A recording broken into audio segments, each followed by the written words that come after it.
The Technology Underground. This book is about the art and science of making catapults, pulsejets, flamethrowers, Tesla coils, high-voltage electrostatic machines, high-power amateur rockets, air cannons, railguns, fighting robots, magneformers, and more. It is as much about the people who make them as it is about the culture that engenders their creation. This book is the end result of a long and detailed exploration, a result of 2 years spent spelunking in the technology underground. The knowledge for making devices such as these is not taught in any school, shared in instructor-led seminars, or obtained by reading mainstream science textbooks. Rather, this knowledge is acquired only by consorting closely and directly with ardent technophiles in their workshops and labs, by commingling with them at their competitions and gatherings, and by participating in obscure subject-specific internet chat rooms.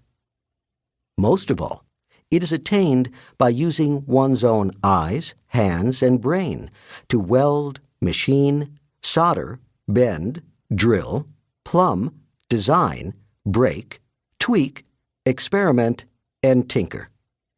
It requires spending more money than one would think reasonable on a hobby, and risking more of life and limb than a loved one would think prudent. In short, it requires a determined and long-term exploration of the technology underground. What is the technology underground? When is something a part of the technology underground? It is reasonable to outline, at the outset of a conceptualization or a project, the rules of conformance. Not every piece of interesting technological fabrication or eccentric scientist's folly belongs in the technology underground. There is a large number of possible candidates for inclusion. If the definition is stretched too far, the idea loses meaning. The boundaries become too dim and porous. So, definitions and qualifications of a sort are required. The changing nature and the continuous introduction of ever-newer technologies makes it a bit problematic to determine which projects belong and which do not. However, for the purposes of writing this book, the extreme and radical tinkerers of the underground and their inventions all meet 5 conditions.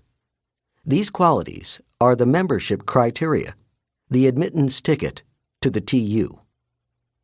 1. Projects are founded upon physical sciences. All experiments, inventions, or projects of the underground are ultimately based on the work of physical scientists. Such projects use Newtonian physics and Faraday-style electricity and magnetism. This means that the projects here are built upon the science of men such as Archimedes, Galileo, Maxwell, Faraday, and Newton. These projects are typically much closer to the hammer, wrench, welding rod, and soldering gun technologies of Thomas Edison, the Wright brothers, and Henry Ford than to the virtual computational machines of Bill Gates and John von Neumann. Footnote: the 10 most important scientists in history, according to writer Isaac Asimov, are 1. Archimedes, for machines and mechanics. 2. Charles Darwin, for theory of evolution. 3. Albert Einstein, for theory of relativity. 4. Michael Faraday, for electricity and magnetism. 5. Galileo Galilei, for gravity. 6. Antoine Lavoisier, for chemistry. 7. James Clerk Maxwell, for electricity and magnetism.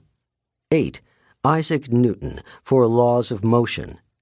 9. Louis Pasteur, for immunization and pasteurization. And 10. Ernest Rutherford, for atomic theory. Of these 10, only Archimedes, Faraday, Galilei, Lavoisier, Maxwell, and Newton have direct applicability to the material in this book. Einstein's and Rutherford's contributions were to theoretical physics, and Pasteur and Darwin's were to the biological sciences. 2. Amateur standing. These are the projects of